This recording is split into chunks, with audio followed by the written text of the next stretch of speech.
আজকে আমরা সারাদিন কি করলাম, কোথায় কোথায় ঘুরলাম, সমস্ত কিছু থাকলো আজকের ব্লগে। গুড মর্নিং এভরিওয়ান, কেমন আছো তোমরা সবাই? আশা করি সবাই তোমরা খুব ভালো আছো আর আনন্দে আছো। আমরাও বেশ ভালোই আছি। আমি সায়ন্তনী, আমার নতুন একটা ব্লগে তোমাদের সবাইকে স্বাগত জানাই। চলো আজকের দিনে গল্পটা তাহলে শুরু করি। আজ 2 জানুয়ারি শুক্রবার। আজকের দিনটা সোমনাথ অফিসে ছুটি নিয়েছে। এই নিয়ে বছরে মনে হয় মাত্র 2টো ছুটি নিল। আজকে আমরা বেরিয়ে পড়েছি, তবে একটু দেরি করে বেরিয়েছি। ওই 10:30 মতো বেজে গেছে। কালকেও অনেকটা রাস্তা ড্রাইভ করেছিল তো তাই। এই গাড়িগুলো দেখো, একটা গাড়ির মধ্যে কতগুলো গাড়ি একসাথে যাচ্ছে। মাঝখানে এখন অনেকটা রাস্তা সোজা রয়েছে, তাই জন্য আমি স্যান্ডউইচটা বার করে নিলাম, একটুখানি ওকেও দিয়ে দিলাম, আমিও খেয়ে নিলাম। দুটোই বানিয়ে নিয়ে এসেছিলাম। এখনও 1 ঘন্টা 43 মিনিট মতো লাগবে আমরা প্রথম যে জায়গাটাতে যাব সেখানে পৌঁছাতে। আজকে যাচ্ছি গ্রেট ওশিয়ান রোড। এটা একটা পুরো রাস্তা যেটা সমুদ্রের পাশ দিয়ে গেছে। এইটাই সব থেকে ভালো, মানে মাঝখানে আমাদের রাস্তাটা থাকবে, ডান দিকে থাকবে পাহাড় আর বাঁ দিকে সমুদ্র। এটার জন্যই প্রচুর পর্যটক ছুটে ছুটে আসে দেখবার জন্য। আর মাঝে মাঝে রয়েছে লুকআউট, সেগুলোই আজকে আমরা দেখতে যাচ্ছি। তবে আজকে আমরা যাচ্ছি একটা জায়গায় থাকবো, কালকে ফিরবো, আজকেই ফিরবো না। সোমনাথের পক্ষে একার পক্ষে পুরো যাওয়া আসা করাটা একটু চাপ হয়ে যাবে, যেহেতু কালকেও বেরিয়েছিল। আর আজকে যদি করতে হতো সেটা অনেকটা ভোরে বেরোতে হতো বা অনেকটা সকাল সকাল বেরোতে হতো, সেটা তো সম্ভব হয়নি। তো আজকে আমরা হঠাৎ করেই ঠিক করে একটা জায়গাও পেয়ে গেছি কাছাকাছির মধ্যে, সেখানে আজকে রাতটা থেকে যাব। মোটামুটি পৌঁছোতে, সমস্ত লুকআউটগুলো কভার করতে 4.5 ঘন্টা মিনিমাম সময় লাগবেই। তারপর যদি মাঝখানে দাঁড়ায় কিছু খাবার দাবার খায় সেটাতেও টাইম যাবে, আর লুকআউটগুলো দেখার জন্যও তো একটু টাইম দিতে হবে। তো গল্প করতে করতে পৌঁছে গেছি আমরা প্রথম লুকআউট আমাদের যেখানে স্টপ করার, সেটা হলো লর্ন। আমরা প্রথমে পাচ্ছিলাম না জায়গা যে কোথায় আমরা গাড়িটা পার্ক করব, কারণ প্রচুর রাশ ছিল। আজকের যেহেতু মানে এই সময়টায় পুরোটা ছুটে ছুটে চলছে, তাই জন্য প্রচুর গাড়ি দাঁড়িয়ে আছে দেখো। এবার আমরা যাচ্ছি সামনের বিচটার দিকে।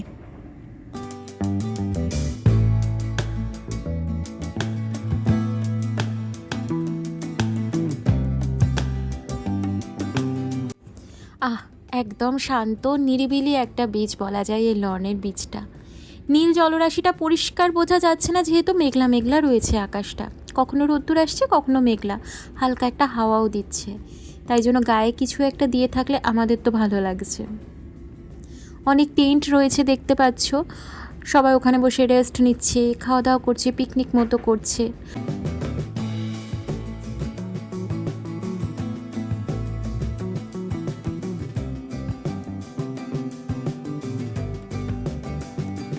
এরম ফোল্ডিং চেয়ারগুলো বা এর থেকেও পাতলা কিছু চেয়ার আছে, এখানে মানুষজন খুব ক্যারি করে। জাস্ট গাড়ির মধ্যে নিয়ে চলে যায়, তারপর সমুদ্র সৈকতে এরমভাবে বসে থাকে। ব্যাপারটা বেশ ভালো কিন্তু, না?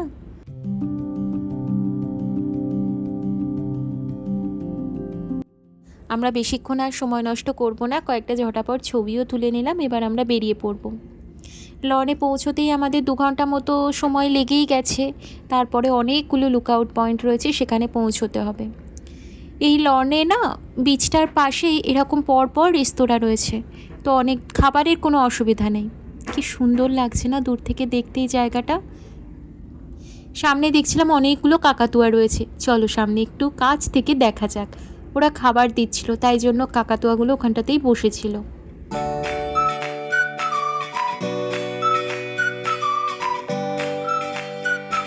হাতে করে নিয়ে খাবারটা খাচ্ছে, কি সুন্দর দেখো।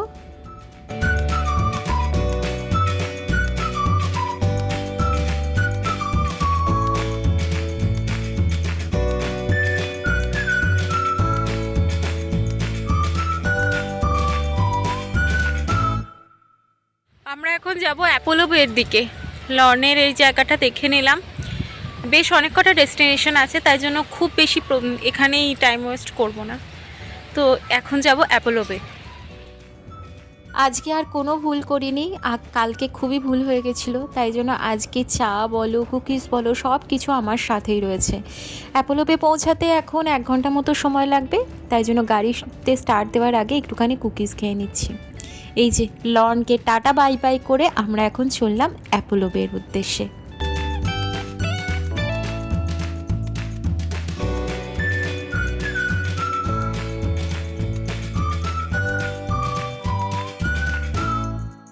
পথে যেতে যেতে সামনেই দেখলাম এখানে কয়েকটা গাড়ি দাঁড় করানো রয়েছে আর একটুখানি লুকআউট মতো জায়গাও রয়েছে, তাই জন্য একটুখানি কাঁচটা নামিয়ে জায়গাটা একটু দেখে নিলাম।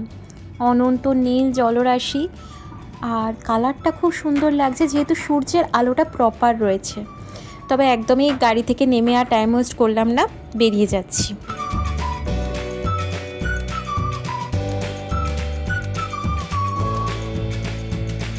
এবার আমরা পুরোপুরি গ্রেট ওশিয়ান রোডটা ধরে যাব। লন পর্যন্ত এসেছিলাম ভেতরের রাস্তা দিয়ে, কারণ তাড়াতাড়ি পৌঁছাবো বলে, জ্যাম যাতে না হয়। এই দিকের রাস্তাতে তো একটুখানি স্পিডটা মেনটেন করে চলতে হয়, যেহেতু পাহাড়ের আঁকবাঁক দিয়ে যেতে হয়। এইটা হচ্ছে প্রপার গ্রেট ওশিয়ান রোড। বাঁ দিকে রয়েছে সমুদ্র, ডান দিকে রয়েছে পাহাড়, আর মাঝখানে রাস্তা দিয়ে যাচ্ছি। এই রোডটাই হচ্ছে, এই যে কোস্টাল ড্রাইভটাই হচ্ছে অ্যাকচুয়াল এটার বিউটি।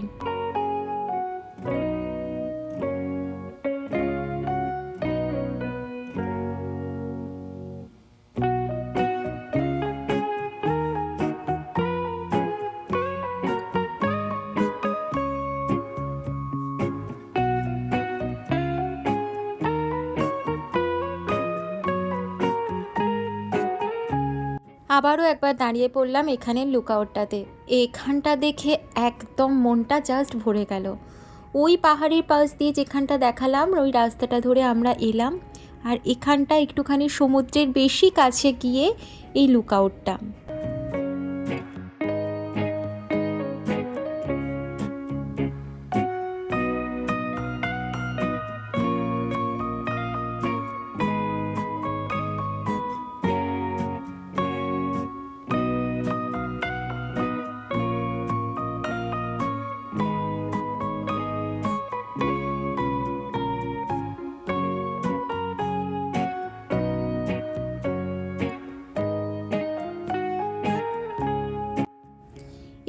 এই গ্রেট ওশিয়ান রোডটাই ভিক্টোরিয়ার সবথেকে জনপ্রিয় কোস্টাল ড্রাইভ। আর এই রাস্তাটা তৈরি শুরু হয়েছিল 1919 সালে, আর তৈরি শেষ হয় 1932 সাল, আর 1936 সালে পুরোপুরি খুলে দেওয়া হয়, মানে সরকারের হাতে এটা তুলে দেওয়া হয়। এই আঁকাবাঁকা পথে গাড়ি চালানোর সময় ভালোভাবেই, মানে খুব মন দিয়েই চালাতে হয়, কারণ এখানে স্পিড লিমিটটাও দেওয়া থাকে, খুব বেশি স্পিডে চালানো যায় না। মাঝখানে যখন স্ট্রেট রাস্তা আসে তখন খুব স্পিডে চালানো যায়, ওগুলো লেখা থাকে ওখানে সবসময়। এখানে রাস্তাতে স্পিড লিমিটগুলো কন্টিনিউয়াসলি চেঞ্জ হতে থাকে, আর কন্টিনিউয়াসলি ওখানে ডিরেকশনে লেখা থাকে।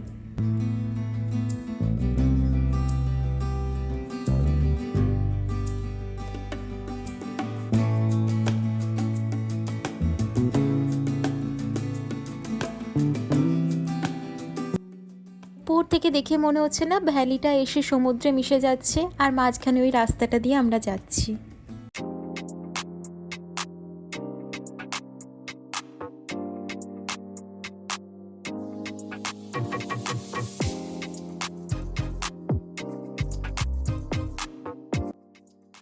গাড়িটা পার্ক করে রেখে আমরা এখন বিচের কাছে যাচ্ছি। আমরা এখন পৌঁছে গেছি অ্যাপোলো বেতে।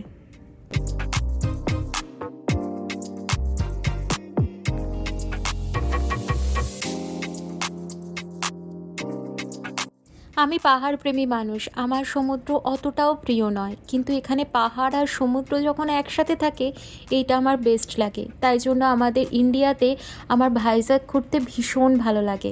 এখানেও পাহাড় দিয়ে পুরো পরিবেষ্টন করে রয়েছে, আর মাঝখানে রয়েছে সমুদ্র। সমস্ত জায়গাগুলো তাই দেখছি। এখানেই ভাবছি আমরা খাবারটা খেয়ে নেব, কারণ মোটামুটি 2:30 মতো বেজে গেছে, আর বেশি দেরি করা যাবে না।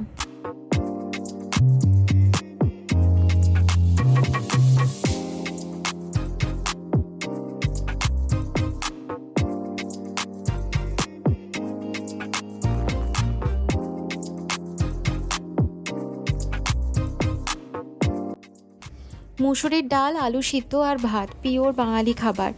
এই সময় এখানে বসে খেতে এটা কিন্তু অমৃত লাগছিল। আর একটু ডিম ভাজা হলে জমে যেত, কিন্তু ওই যে ট্রাভেল করছি তো ডিম নিয়ে বেরোবো, তাই জন্য আর বেরোয়নি।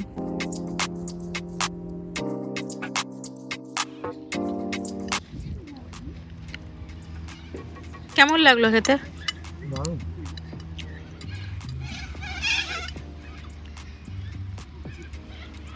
খেয়ে নিয়েছি একটুখানি। আজকে ভাত, আলু সিদ্ধ আর মুসুরের ডাল করে নিয়ে এসেছিলাম বলতে, গতকালকে যখন ওই গ্রাম্পিয়ান্স থেকে ফিরলাম বাড়ি, তখনই আর কি একটুখানি ভাত রান্না করেছিলাম, মুসুরের ডাল রান্না করেছিলাম, একটু ডিম ভেজে নিয়েছিলাম, সাথে একটুখানি বেগুন ভাজা আমার ছিল, আর একটু চচ্চড়ি মতো ছিল। ওটা দুজনে ভাগ করে খেয়ে নিয়েছি। এবার মুসুরের ডাল তো অনেকটাই বানিয়েছি, আর ভাতও একটু ছিল। তো সকালবেলা সোমনাথকে বললাম যে রাস্তাতে কি পাবো না পাবো, মানে গ্রাম্পিয়ান্সের ওখানে তো তেমন কিছু পেলামই না, তখন অসুবিধা হচ্ছিল কোথায় খাবার খাবো না খাবো। তো যতটুকু ভাত আর মুসুরির ডাল আছে ওটা নিয়ে নিই, আর সাথে আলু ভাজার থেকে, আলু ভাজতে গেলে আবার যে তেলটা লাগে সেই তেলটা আবার একটুখানি থেকে যায়, এরকম হয়। তো তো আলু সিদ্ধ করে নিলাম, কারণ ওই আলু সিদ্ধটা ওই যে ইয়ে বানালাম, স্যান্ডউইচ বানালাম, ওটাতেও কাজে লেগে গেল। তো ওই আর কি, এক ভীষণ কাজে দু কাজ করে খাওয়া লাগলো, ভীষণ তৃপ্তি করে খাওয়া লাগলো। এখন আমরা যাব, এরপরে কোথায় যাব, 12 অ্যাপোসেলস, ওইটা দেখতে যাব। আজকে সব থেকে বেটার হয়েছে যে আজকে আমরা এখানে থেকে যাচ্ছি, এখানেই কাছাকাছি একটা 12 অ্যাপোসেলস থেকে 1 ঘন্টা দূরত্বে একটা থাকার জায়গা নেওয়া হয়েছে আজকে রাতটুকুর জন্য। এই হচ্ছে ব্যাপার।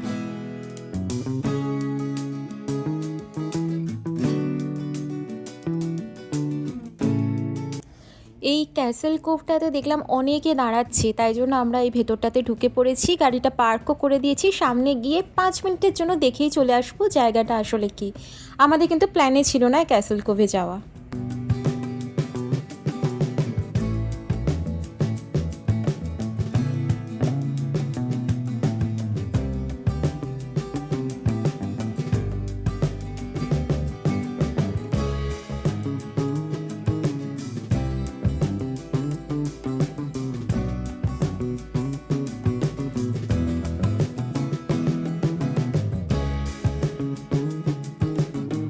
নীল জলটা কি সুন্দর লাগছে না দেখতে। আমার এই জায়গাটা, মানে এই লুকআউটটা দারুণ লাগলো। দাঁড়িয়ে আমরা একটু ছবিও তুলে নিলাম। দূর থেকে তোমাদের লুকআউট পয়েন্টটা একবার দেখিয়েও দিলাম। চলো এবার যাওয়া যাক।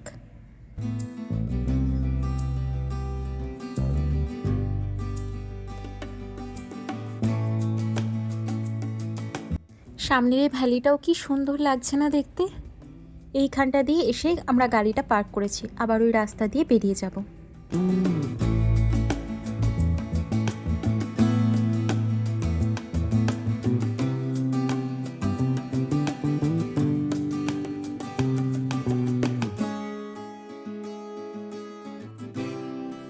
সামনেই রয়েছে 12 অ্যাপোসেলস, আর 3-4 মিনিটের পথ। তবে এখানেও অনেকে দাঁড়াচ্ছে বলে আবার দাঁড়িয়ে গেছি, একটু দেখেই যাই। গরমকালে অস্ট্রেলিয়াতে প্রচণ্ড মাছির উপদ্রব, তাই মাঝে মাঝেই সবাইকে দেখবে মাছি তাড়াতে হাত দিয়ে। ওই দেখো দূর থেকে 12 অ্যাপোসেলসের একটা দেখা যাচ্ছে পাথর।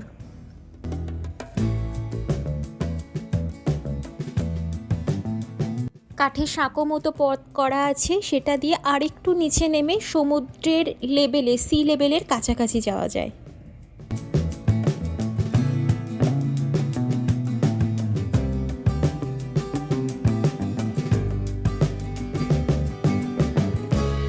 ফাইনালি আমরা পৌঁছে গেছি 12 অ্যাপোসেলস। গাড়িও পার্ক করে নিয়েছি, অনেক গাড়ি আছে, মানে প্রচুর লোকের ভিড় আছে।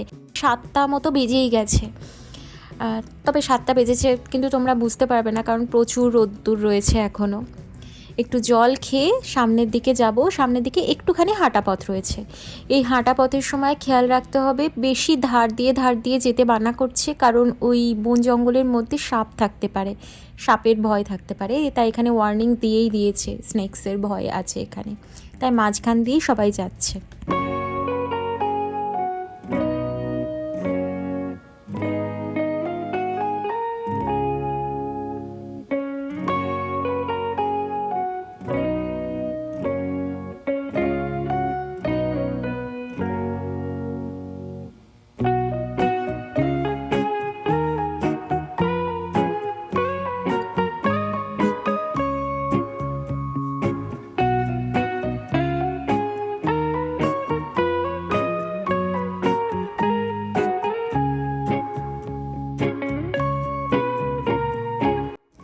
এই হলো সেই জায়গা, যে জায়গার জন্যই এত দূর থেকে ছুটে আসা।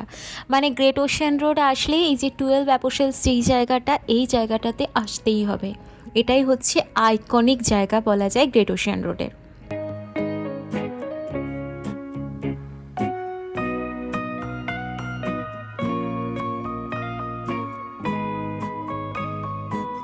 একদম সোজা তাকালে একটা ঝুলন্ত মতো জায়গা রয়েছে, একদম সমুদ্রের যেন বুকের মধ্যে ঢুকে যাচ্ছে। ওইখানটাতে যাবো, চলো ওখান থেকেও ভিউটা আবার নেব। এই যে ব্রিজটা করা হয়েছে এইটাই পুরো সমুদ্রের ভেতর পর্যন্ত ঢুকে যাচ্ছে। আর এইখানে না খুব হাওয়া ছিল, বেশ ঠান্ডা লাগছিল।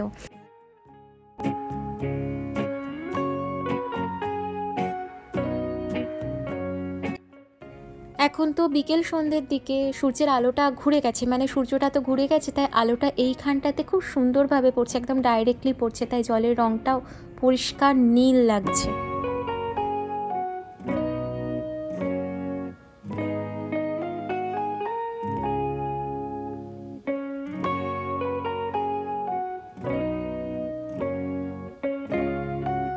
এই যে বড় বড় পাথরগুলো সমুদ্রের বুকে দাঁড়িয়ে আছে দেখছো, এগুলো আসলে চুনা পাথরে তৈরি। এই যে সমুদ্রের ঢেউ আর বাতাস বারবার করে ওই পাথরগুলোতে ধাক্কা লাগছে, তার ফলে বিভিন্ন লেয়ার্স তৈরি হচ্ছে, আর এরকম সুন্দর সুন্দর শেপ তৈরি হয়ে গেছে। আজকে পর্যটকের খুব ভিড় দেখো। আর এই যে ব্রিজটা করা আছে না, এখানে প্রচণ্ড হাওয়া চলছে, বুঝতেই পারছো, হাওয়াতে মাঝে মাঝে ব্রিজটা নড়ছেও।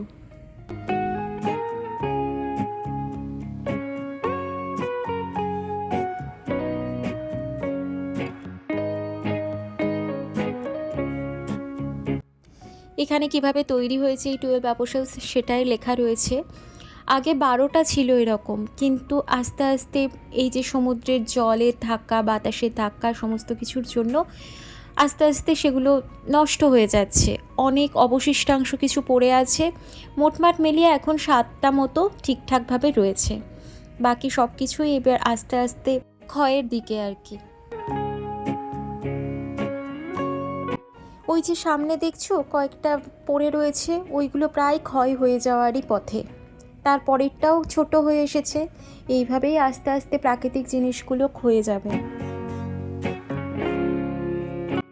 কথা বলতে বলতে আমরা পরের ডেস্টিনেশনে চলে এসেছি, লকহার্ট জর্জ। এই ডেস্টিনেশনটা 12 অ্যাপোসেলসের একদম পাশে, মানে এখানে পরপর দুটো রয়েছে, যে দুটোতে যাব সে দুটো একদম কাছাকাছি।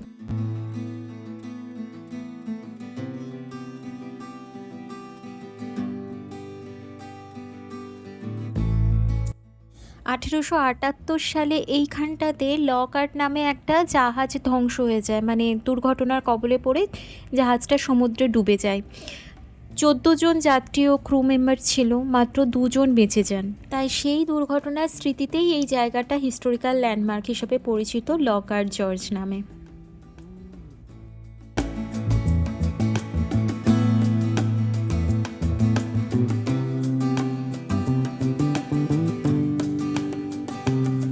এবার আমরা পৌঁছে গেছি দ্য গ্রোটো। এটাও কি সুন্দর একটা আর্ট তৈরি হয়েছে যেন, সবই কিন্তু ন্যাচারাল উপায়, মানে সমুদ্রের জল বাতাস ধাক্কা লেগে পাথরের মধ্যে এইগুলো তৈরি হয়েছে। আর এই গ্রোটোটা উইন্ডোজ 7, উইন্ডোজ 10, উইন্ডোজ 11-এর ওয়ালপেপার কালেকশনের মধ্যে ছিল, তাই জন্য এই দ্য গ্রোটোটাকেই অনেক সময় উইন্ডোজ ওয়ালপেপারের জন্য সবাই চেনে আর কি। সবাই এই জায়গাটা, মানে এই আর্টটাকে নিয়ে ছবি তোলবার জন্য প্রচুর, মানে পরপর লাইন দিয়ে সবাই দাঁড়িয়েছিল। অনেক পরে আমরা এই ফাঁকা জায়গাটা পাই।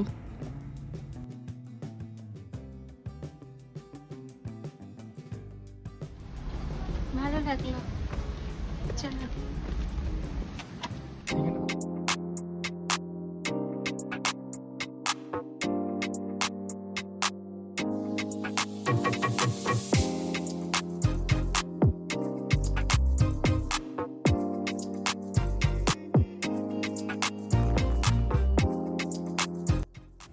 এবার আমরা একদম শেষ পর্যায়ে আমাদের ট্রিপে পৌঁছে গেছি। এটা হলো লন্ডন ব্রিজ লুকআউট। অ্যাকচুয়ালি এটা যখন এই পাথরটা পুরোপুরিভাবে চিহ্নিত করা হয়, তখন ওটা দেখতে অনেকটা লন্ডন ব্রিজের মতো লেগেছিল। তাই জন্য ওখানকার ট্যুরিস্টরা, ওখানকার মানুষজনরা ওটাকে লন্ডন ব্রিজ বলেছিল।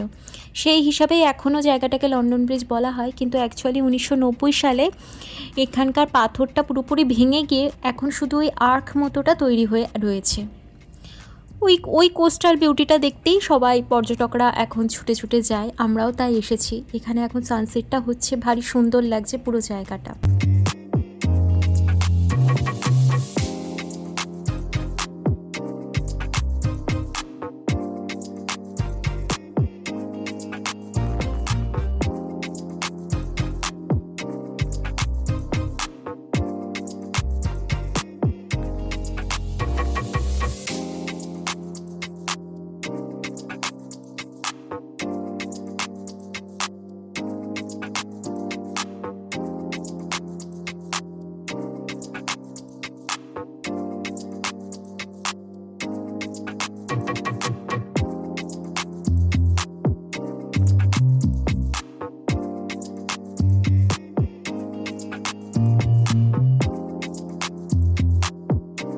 এবার আর কোথাও দাঁড়াবো না, মোটামুটি 8টা 10-15 মতো বেজেই গেছে, পৌঁছোতে তো 9টা বাজবেই, এখান থেকে মোটামুটি 1 ঘন্টা মতো লাগবে। তো আশা করছি একটুখানি আকাশটা সাদা থাকতে থাকতেই পৌঁছে যাব, পুরো অন্ধকার হবে না।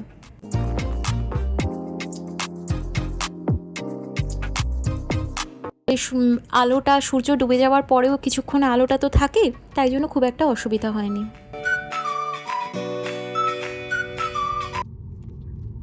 Take the next left onto Manifold Street, Princess Highway, then your destination will be on the left. 9টা 10-15 মতো বাজে, এখন আমরা পৌঁছে গেছি। এই রাস্তাটা বাঁদিকে ঘুরলেই আমাদের হোটেলটা। দারুণ লোকেশান, একদম মেন রোডের ওপরই। মিলস নাও ওপেন বার বিস্ট্রো, বাবা দারুণ Your জায়গা। destination is on the left. আমরা পার্কিংয়ে গাড়িটা পার্ক করে দিয়েছি, ওদের বিশাল বড় পার্কিং এরিয়া আছে, কালকে সকালবেলাতে দেখাবো। আর দোতলাতে আমাদের রুম, একদম কাঠের সিঁড়ি, দেখো একদম পুরোনো দিনের হেরিটেজ বিল্ডিং অ্যাকচুয়ালি এটা। তো আমরা ঘরে ঢুকে আমাদের ব্যাগপত্র রেখে দিয়ে এখন আমরা কিছু খাবো, ডিনারটা করে নেব। আর এদেরই ক্যাফে রয়েছে, এখন যেহেতু রাত 10টা মতো বেজে গেছে, তাই জন্য আর বাইরে গেলাম না। ওই যে ক্যাফের দরজাটা রয়েছে, ওইটার ভেতর দিয়ে ঢুকে আমরা ক্যাফেতে ঢুকে যাব। সমস্ত মেনুগুলো অ্যাভেলেবেল নয় এখন, যেহেতু অনেকটা রাত হয়ে গেছে। এই স্ন্যাক্স মেনুগুলোই অ্যাভেলেবেল রয়েছে। তো আমরা 2টো পিৎজা অর্ডার করে দিলাম, বেশি কিছু ভাবনা চিন্তা নেই এই সময়। এখনও অনেকজন রয়েছে, এরা লোকাল লোকজন, এখানে খাবার খেতে এসেছে আর কি।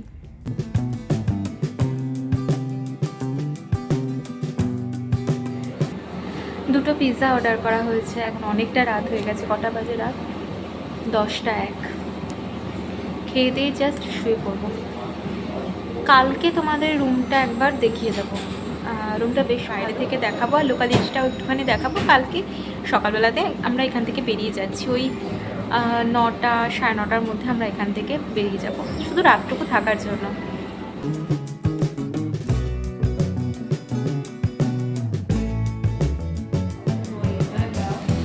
দারুণ আছে।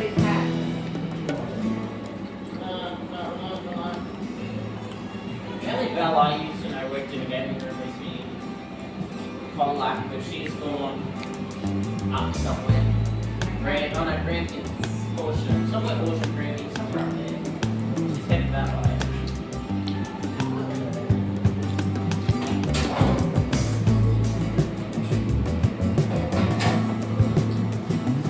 তো চলো, আজকের দিনে ব্লগটা আমি এখানেই শেষ করছি। যদি কিছু ভালো লেগে থাকে, ছেড়ে যাওয়ার আগে অবশ্যই চ্যানেলটা সাবস্ক্রাইব করো, লাইক করো, আর প্লিজ কমেন্ট করে জানিও তোমাদের কেমন লাগছে।